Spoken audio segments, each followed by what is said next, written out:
Hola, hola, ¿cómo están? Bueno, en esta oportunidad miren lo que les traigo. Es una suculenta bastante bonita, muy atractiva. Su nombre es Crassula Springtime.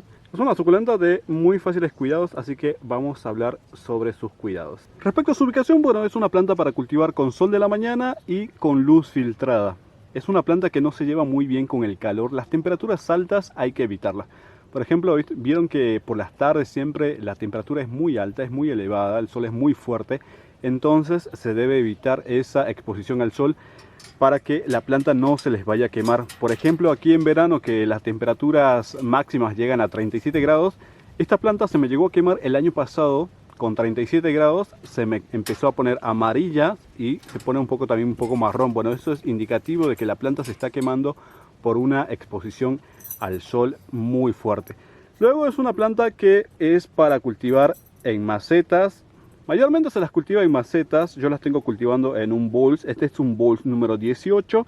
Se pueden cultivar también en macetas que sean un poco más altas o en macetas colgantes. Es una planta que en un principio, como pueden apreciar, tiene un crecimiento vertical. Pero luego, a medida que la planta va creciendo, va a empezar a tumbarse, se va a caer producto del peso. Es una planta que pueden ver que tiene bastantes hojitas e incluso las floraciones, eso genera un peso. Entonces las ramas se empiezan a arquear y se empieza a ladear. Se va a caer y va a tener como un crecimiento de tipo planta colgante. Entonces, para una maceta colgante iría ideal.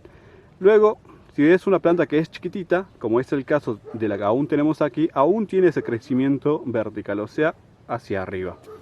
También se puede cultivar en el suelo, pero eso depende mucho también de las temperaturas, eso depende mucho también del lugar donde ustedes vivan. Si es un sitio en el que llueve mucho, la verdad que no se los recomiendo. Es una planta que no tolera el exceso de humedad. Cuando las cultivan en el suelo, les suelen poner piedras. Toda esta parte de acá le ponen piedras para que las hojas no estén en contacto directamente con el suelo, para evitarse la pudrición de las hojas o para que las hojas no se estén agarrando hongo. Esta es una planta que es más para climas secos y temperaturas cálidas. Cuando llega el invierno, cuando las temperaturas son bajas, es una planta que hay que poner a resguardo porque se les puede llegar a quemar. Es una planta, como les mencioné, que es para cultivar en sitios que sean iluminados. No es una planta que sea para cultivar en la sombra, así que hay que tener mucho cuidado con tenerlos en sitios sombríos. Respecto al tipo de suelo, bueno, es una planta que se puede cultivar en sustrato para cactus y suculentas, como sabrán. Algunas veces ya vienen los sustratos, ya vienen preparados, y otras veces ya vienen para que ustedes las armen, ¿no? Pero referente a lo que sería el sustrato, la verdad que es todo tema experimental, como les mencioné en otras oportunidades. Es lo que mejor les funcione a ustedes, lo que mejor les funcione con sus plantas. Bueno, en mi caso yo la cultivo únicamente sobre lo que sería tierra. Esta es tierra de origen vegetal, pero esto está bastante descompuesto. Es lo que se conoce como tierra mantillo, tierra de hojas, tierra vegetal. Es una tierra que se crea por descomposición de restos vegetales, y en algunas ocasiones me mencionaron cómo es que yo la hacía. Bueno, yo realmente esto yo lo compro, no lo hago. Cuando uno lo hace de forma casera es lo que se llama como compost, tierra de compost o la tierra de compostaje, ¿no? Bueno, entonces ese es el tipo de suelo que yo estoy utilizando en este caso, pero si ustedes lo quieren cultivar en sustrato para cactus y suculentas, la verdad que es bastante válido y se puede cultivar en ambos suelos. Algo que hay que tener en cuenta es que tiene que tener buen drenaje. Al mismo tiempo, cuando ustedes la cultivan en macetas, asegúrense de que a realizar varios orificios de drenaje, así el agua está escurriendo mucho más rápido. Respecto al tipo de riego, bueno, este es el mismo caso que la mayoría de las suculentas, que hay que dejar secar el suelo por completo entre cada riego. Esta suculenta no es para regar en exceso, hay que tener mucho cuidado con eso. Si el suelo está húmedo, no vamos a seguir regando, o sea, no tiene que haber riegos innecesarios. Simplemente vamos a regar cuando el suelo esté completamente seco, porque una humedad excesiva en el suelo puede ocasionar la pudrición de las raíces. Y luego, como les estaba mencionando anteriormente, es una muy buena opción realizar varios orificios de drenaje para que el agua pueda escurrir muy fácilmente. Luego, durante otoño e invierno, el riego se vuelve mucho más espaciado, prácticamente casi no se riega bastante poquito, lo regarán una vez cada 20 días, una vez cada 15 días. Es prácticamente un riego nulo, incluso pueden llegar a suspender el riego por periodos bastante prolongados. Entonces, como es una suculenta que tiene las hojas anchas, eso quiere decir que retiene bastante humedad en las hojas, puede tolerar la falta de riego, ¿no? Pero también algo que hay que tener en cuenta es que si pasa mucho tiempo sin riego, más en la época en la que hace calor, van a notar que las hojas se van a empezar a poner arrugadas. Respecto a los abonados, bueno, abonar este tipo de plantas realmente no es necesario, pero si ustedes lo quieren hacer, se puede fertilizar, se puede abonar. Y lo que se utilizan son fertilizantes o abonos para cactus, como ustedes quieran llamarlos, y los pueden conseguir en locales de jardinería y locales de agroinsumos con ese nombre. Marcas van a encontrar muchísimas, la verdad. Pero si ustedes están utilizando un suelo que sea fértil, un suelo que sea rico en materia orgánica, que incluso puede ser humus de lombriz, realmente abonar esta planta no es tan necesario porque en sí el suelo ya es fértil. Y bueno, cuando se utilizan este tipo de abonos, que son los químicos, que mayormente los van a conseguir en locales de jardinería, esos se aplican una vez al mes, que es durante primavera y verano, que es la época en la que la planta está en desarrollo, la planta está en crecimiento, porque como les mencioné anteriormente, es una planta que es de clima cálido, o sea, mientras haya calor, esta planta va a estar en desarrollo. Respecto a la poda, bueno, cuando es una planta que todavía es chiquita, como es el caso de la que tenemos aquí, que si bien parece que fuese grande, en realidad todavía es una planta que es chiquitita. Bueno, cuando tiene este tamaño no se poda, lo que sí se hace es un despunte. Por ejemplo, cuando la floración termina, van a ver que ya las florcitas que están acá se secan, tiene un tallito que es muy cortito, entonces eso únicamente es lo que vamos a cortar, que sería esta parte de acá de donde surgen las flores. Para que les dé una... acá la voy a mostrar, miren. Esto aquí floreció el año anterior, esto es del año pasado. Únicamente se quitó la parte donde salieron las flores, pero pueden ver que enseguida luego empiezan a generarse más brotes en esa parte. Entonces no es una poda que sea drástica, o sea, es más bien un despunte de las flores marchitas. Luego, cuando la planta es grande, ahí sí se poda, porque como les mencionaba anteriormente, es una planta que en un principio tiene un crecimiento vertical, pero cuando la planta empieza a hacerse más grande, empieza a envejecer, se empieza a inclinar producto del peso. Entonces va a llegar un punto en que la planta se va a ver como una planta colgante. Entonces es entonces que la planta se poda para evitar que se empiezan a romper los tallos, se empiezan a quebrar las ramas, producto del peso, que es algo que puede llegar a suceder, así que hay que estar muy atento a eso. Pero en este caso, como les mencioné, cuando es todavía chiquitita, es algo que todavía no se practica, sino simplemente se hace despunte. Respecto al trasplante, bueno, se puede trasplantar cuando el envase les ha quedado chico o cuando las raíces se empiezan a asomar por el orificio de drenaje. Esa es una opción. Pero en este caso yo les cuento que esta es una planta de crecimiento lento, es una planta que crece muy lento. Por ejemplo, esta planta debe tener 2 años y un poquito más tal vez. Cuando yo la compré habrá sido de este tamañito, ahí debe ser que era. Así que miren todo lo que creció en 2 años y pico, o sea, es lento. Como es de la familia del árbol de jade, como se conoce popularmente, entonces habrán notado que es un crecimiento que es lento. Mientras, por ejemplo, en lugares en los que hay estaciones marcadas, primavera, verano, otoño e invierno, únicamente suelen crecer en la época en la que hace calor y luego empiezan a entrar como en reposo mientras haya frío. Bueno, eso es el mismo caso que sucede. Luego se trasplantan para renovar el sustrato, que sería cada 2 o 3 años, o el suelo, ¿no? Por uno nuevo. Como les mencionaba en otras ocasiones, en otros videos, el sustrato o el suelo se renueva por uno nuevo porque se suele desgastar. Entonces hay que aportar nuevos nutrientes a la planta. Caso contrario, empiecen a utilizar fertilizantes, empiecen a fertilizar el suelo para evitar los trasplantes. Respecto a la reproducción de esta planta, bueno, se reproduce por 2 métodos. Una es la siembra a través de la hoja. Simplemente vamos a quitar una hoja. En este caso no voy a hacer ninguno de los 2 métodos porque quiero que la planta crezca grande, se me crezca mucho más grande de lo que está.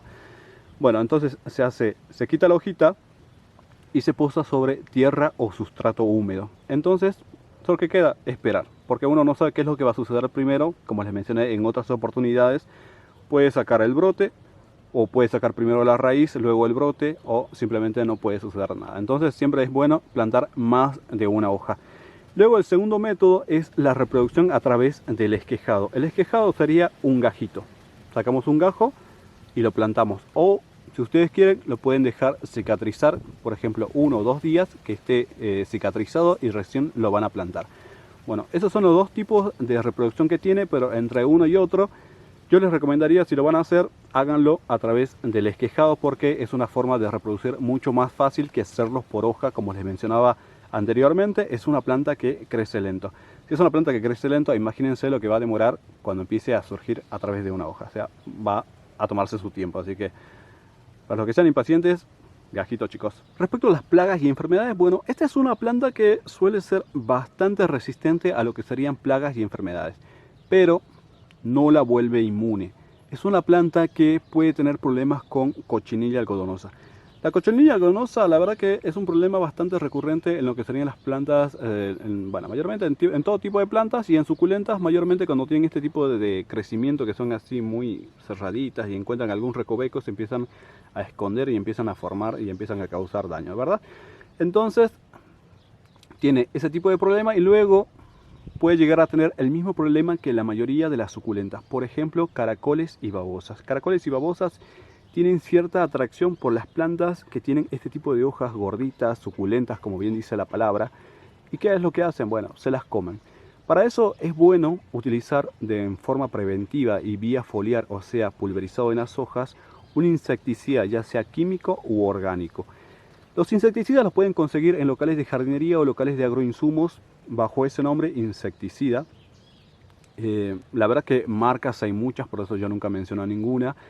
El tema de las marcas es un tema bastante amplio, varía mucho de lugar en lugar, país en país, porque siempre hay distintos, o sea, son muy diferentes y van a encontrar. Esto depende mucho del lugar donde ustedes vivan, así que si ustedes quieren indagar, van a un lugar de jardinería o a un local de agroinsumos y preguntan qué insecticida puede llegar a tener o qué es lo que pueden ofrecerles.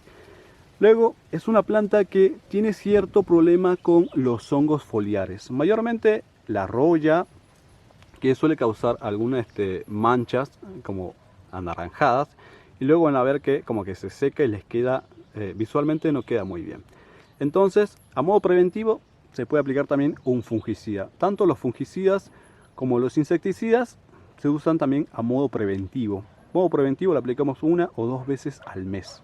Eso previene el ataque ya sea de los insectos, moluscos o de los hongos. Si no le aplicamos nada, seguramente algún bicho se va a agarrar. Luego, como les mencionaba anteriormente, si es una planta que pasa mucho tiempo sin riego, lo más probable es que van a ver que las hojas empiezan a ponerse arrugadas. Luego, si es una planta que está expuesta al sol con temperaturas altas, va a empezar a ponerse amarilla, luego va a empezar a ponerse marrón y van a notar que se les va a empezar a quemar. Entonces, eso hay que tener en cuenta. Luego, como les mencionaba, es una planta que no tolera el exceso de humedad. Este tipo de planta suele almacenar las hojas, el agua en las hojas, perdón, y entonces no tolera mucha humedad en el suelo, por lo que tiene que tener buen drenaje. Si no tiene buen drenaje, seguramente se les va a podrir las raíces. Y eso también nos lleva al otro punto, que si se llegan a podrir las raíces, eso también nos puede ocasionar que las hojas también se pongan arrugadas, porque bueno, al no tener raíz, no tiene agua, no tiene raíces que puedan succionar agua para almacenar agua. Entonces lo que hace es empezar a consumirse el agua que tiene almacenada en las hojas. Entonces es un tema que hay que tener también en cuenta. Y luego también, como les mencionaba, es una planta que no tolera las heladas. Se les puede llegar a quemar con unas temperaturas bastante bajas, así que cuando hace frío lo ideal sería ponerlas resguardo. Luego, como datos extras, les puedo comentar que la Crassula Springtime es un híbrido de cultivo. O sea, es una planta que surgió en un vivero. No es una planta que se pueda llegar a encontrar creciendo silvestre en la naturaleza. Porque, bueno, como les mencionaba, es una planta que surge en un vivero. Probablemente sea un híbrido entre la Crassula rupestris y la Crassula falcata. Para los que no conocen bueno, la Crassula rupestris, les voy a estar dejando una imagen ahí de internet para que puedan apreciarla, porque es una planta que yo no la tengo. La Crassula falcata es la que se conoce como aleta de tiburón. En este caso yo le voy a mostrar esta de aquí, que si está viendo, esto fue un regalo, esto me lo regaló Teresa Torres, que si está viendo el video le mando un saludo grande. Ella me lo regaló, no la conozco personalmente, pero creo que nos conocemos a través del canal. Muy bonita. La verdad que se trata de un ejemplar que es bastante bonito. Tiene unas flores muy atractivas, muy llamativas. Miren lo que es. Son ramitos repletos de flores. Es una planta que florece, bueno, a mediados de primavera y se puede extender hasta inicios de verano. O sea, no es una planta que está constantemente en flor todo el año, pero tiene sus temporadas en las que empieza a florecer y suele generar estas floraciones muy, muy bonitas. También les comento que bueno, la palabra crásula proviene del latín crassus, que significa grueso. Grueso haciendo alusión a las hojas, ¿no? Las hojas que son gorditas, porque como les mencionaba, este tipo de plantas almacena el agua en las hojas. Luego lo de springtime es una palabra en inglés que se puede traducir como primavera, primaveral o tiempo de primavera, como diciendo la crásula primaveral, claramente haciendo alusión a lo que son las flores, ¿no? Las flores suelen venir en este tono rosado. También había leído bueno, en algún blog de que también existían de color rojo. La verdad que en rojo yo nunca la he visto, pero sí en este tono, bueno, y en diferentes tipos de tonos también en colores rosados, muy parecido a lo que sería esto. Vamos a hacer, a ver, miren lo que es esto. Bueno, son fabulosas. Bastante bonita, ¿eh? Vamos a hacer un paneo en todo lo que sería la planta.